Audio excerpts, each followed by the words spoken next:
Radhe Radhe friend, जय Shri Krishna. Veena Deepak Soni YouTube channel में आप सभी का स्वागत है। फ्रेंड्स, निर्जला एकादशी व्रत करने के बाद व्रत का प्रायण कब करना है, क्या खाकर व्रत खोलेंगे और जल कब पीना है, क्या दान करना है और साथ के साथ प्रदोष व्रत कब किया जाएगा, इन सब की जानकारी आपको इस वीडियो में प्राप्त होने वाली है।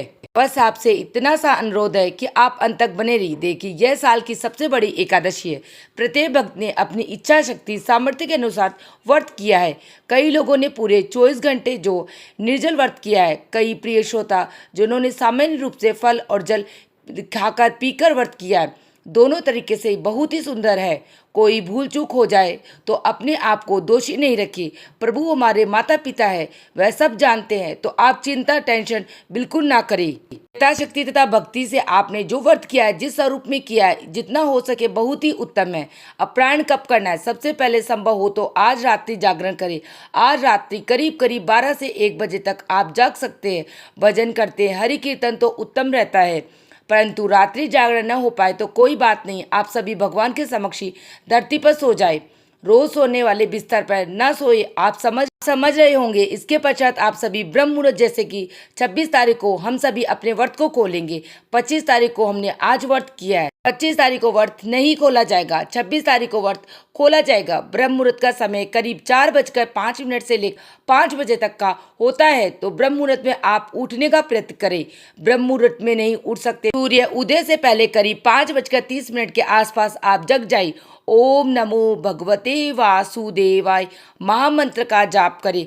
सुबह के जो श्रेष्ठ कर्म होते हैं उन्हें आप कीजिएगा, जैसे स्नान ध्यान करें, गंगा जल डालें, तुलसी की लकड़ी डालें नहाने के पानी में, उससे स्नान करें और लाल रंग के वस्त्र पहने, क्योंकि शुक्रवार का रंग लाल है। तुलसी में कच्चा दूध आपको जरूर डालना है। और द्वादशी पर श्रेष्ठ महाद्वादशी है, आप सभी को जल भी जरूर से तुलसी में सींचना है। एकादशी में हमने जल नहीं चढ़ाया था, तो अब हमें हल्दी कच्चा दूध जल से पूर्ण रूप से तुलसी माता को सींचना है।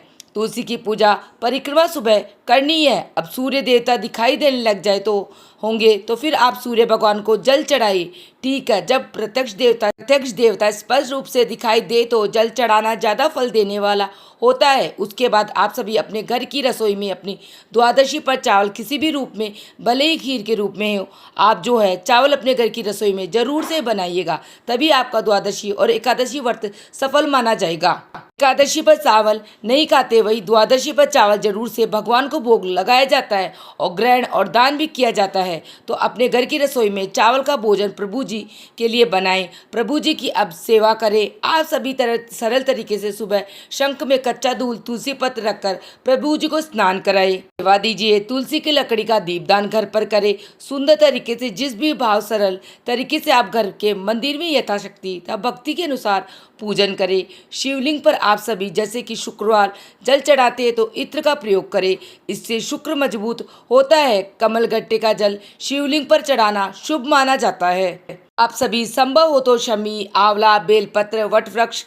घर के आसपास हो तो उनमें सभी में समय लगे तो जल चढ़ाइए, नहीं तो कोई बात नहीं। अब दान क्या करना है तो देखिए, एकादशी के दिन तो जल का दान किया जाता है, परंतु द्वादशी पर दान किया जाता है। वह सर्वश्रेष्ठ आज के दिन वह अन्न। द्वादशी पर आप जब भी सामग्री दान करें, ना संभव हो तो पंडित जी को घर बुलाए। पंडित जी घर पर नहीं आ सकते तो आप सुबह सुबह, इतनी भाग दौड़ रहती है, मंदिर नहीं जा पाते तो एक थैली लीजिए। एक थाली में आप सभी दान के लिए सामग्री रखिए। अब सबसे पहले उसमें आप 1 कटोरी चने की दाल रखें, क्योंकि आपने महा एकादशी का व्रत किया है। चने की दाल स्वर्ण समान मानी जाती है। 1 मुट्ठी चने की दाल आप रखें। आप जितनी भी भोजन सामग्री दे, वह 2 व्यक्ति एक टाइम पर आराम से भोजन कर सके, उतना आपको सामग्री में दान देना है। एक समय का भोजन बन जाए उतना आटा में लेना है, जिससे आटा, चावल, थोड़ा सा दाल, हल्दी, मिर्ची, नमक जरूर से रखें। थोड़ा सा घी रखिएगा। मौसमी फल, आलू वगैरह आप रख लीजिएगा। सब्जी रख लीजिएगा। फल तो रखने ही है, आम, खरबूजा, तरबूजा, सारी चीज़ें आपको रखनी है। और इससे जो है आप चाहे तो पंखा भी रख सकते हैं, अपनी इच्छा शक्ति सामर्थ्य के अनुसार। जैसी गर्मी में जो ठंडक प्रदान करने वाली कोई भी चीज़ का दान करने के लिए आप निकाल कर रखिए। चाहे तो स्वाग सामग्री भी जरूर से ही भगवान जी के समक्ष रखिए। थोड़ा सा अपने हाथ में जल लीजिएगा। 3 बार इस जो है दान की सामग्री से ऊपर से घुमाकर धरती पर छोड़ दी जाए। इसे कहा जाता है मिनसना, और वह संकल्प जो है पौराणिक शास्त्रीय भाषा में संकल्प कहा जाता है। अब इसी तरह से आप दान की सामग्री को निकाल दे। अपने बच्चों से कहे कि जिसे पंडित जी का या मंदिर में आप किसी पंडित जी को घर पे बुलाकर भी ये दान दे सकते हैं, या पंडित जी के घर जाकर भी आप अपने बच्चों के साथ ही ये दान भेज सकते हैं। तो इस प्रकार ये हमें दान जरूर करना है द्वादशी तिथि पर। तो आपको आपके व्रत का पारण करना है, अर्थात व्रत खोलना है। भगवान जी से भूल चूक के लिए हम क्षमा प्रार्थना करेंगे और प्रभु जी से निर्जला एकादशी महाव्रत को करने के लिए आपने मुझे चुना है। जैसी भी हो, जिस स्वरूप में मैंने आपकी पूजा व्रत उपासना की है, आप इस व्रत को मेरे को पूर्ण करना और मेरी जो गलती है उसके लिए आप मुझे माफ कर देना।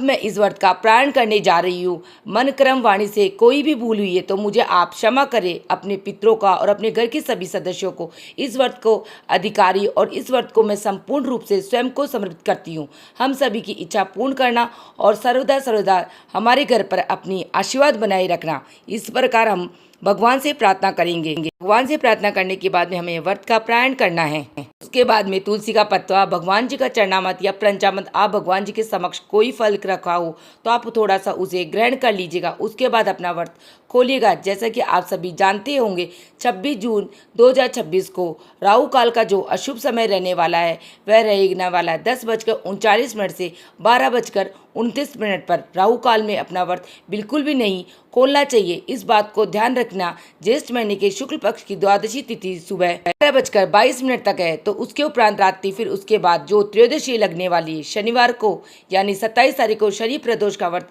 किया जाएगा। तो आप उससे पहले पहले अपना व्रत खोल लीजिएगा। आज नक्षत्र विशाखा नक्षत्र है, सिद्ध योग का निर्माण हो रहा है। इसके साथ साथ आज का दिन बहुत ही उत्तम और सर्वश्रेष्ठ है। आज सबसे श्रेष्ठ और अति उत्तम दान पुण्य के लिए आप अभिजीत मुहूर्त या जो श्रेष्ठ सर्वश्रेष्ठ अमृतकाल चुनिए। अभिजीत मुहूर्त सुबह 12:12 से 12:56 पर और अमृतकाल का समय सुबह 9:25 से 11:12 के आसपास रहने वाला है। आज का लाभ सुबह इस समय दान करें और भाग्य प्रबल होगा। लाभ का 7:27 से 9:08 के आसपास है। इस समय का दान पुण्य करना बहुत ही श्रेष्ठ लाभ देगा। अब आप सभी व्रत कब खोलेंगे? जैसे कि पंचांग में लिखा हुआ है, निर्जला एकादशी का व्रत 26 जून 2026 की सुबह 5:25 से लेकर 8:13 के मध्य खोलना सबसे उत्तम माना जाएगा। यह समय सर्वश्रेष्ठ है।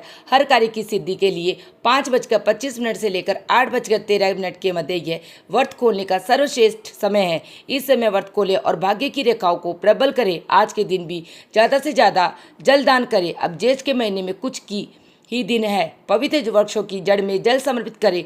पशु पक्षियों के लिए जल की व्यवस्था करें। अन्न वस्त्र इत्यादि दान करना शुभ होता है। साथ ही अब आपको जितना जल ग्रहण कर सकूं उतना जल आपको ग्रहण कर लेना है अपनी सुविधा के अनुसार। ये किसी चीज की नहीं करनी है जिससे आपकी तबीयत खराब हो जाए। द्वादशी का दिन महाद्वादशी का है। इस दिन भी प्रभु पूजा करें और आप सभी इस बात भी ध्यान रखें कि द्वादशी के दिन आपको तली भुनी तामसी चीज़ें बिल्कुल प्रयोग नहीं करनी है। शहद नहीं खाना। द्वादशी के दिन भी आप महाव्रत करके उठे। शरीर में थोड़ा कमजोरी है, जल आपने अन्न त्याग किया है तो एकदम भारी चीज़ें भरकर चीज़ें बिल्कुल भी सेवन ना करें। अति पानी पीना, अति भोजन करना द्वादशी पर ठीक नहीं होता। चीज़ों को नोट करते हुए चलिएगा, फिर कहीं ना कहीं तबीयत इत्यादि भी खराब होने की संभावना बनी रहती है। तो इस तरह से ये जानकारी आप सभी को मैंने दी है कि किस प्रकार हमें इस प्रकार में निर्जला एकादशी के दिन दान करना है, व्रत का पारण करना है। और इसी के साथ मेरी जानकारी समाप्त होती है। आप सबको मेरी निर्जला एकादशी के पारण की जानकारी कैसे लगी मुझे कमेंट बॉक्स में कमेंट करके जरूर बताना। और मेरा वीडियो आप लोगों के लिए थोड़ा सा भी यूजफुल है तो प्लीज़ मेरे वीडियो को लाइक कर लेना, चैनल को सब्सक्राइब कर लेना। फिर मिलेंगे किसी और वीडियो में, तब तक के लिए जय श्री कृष्णा, राधे राधे।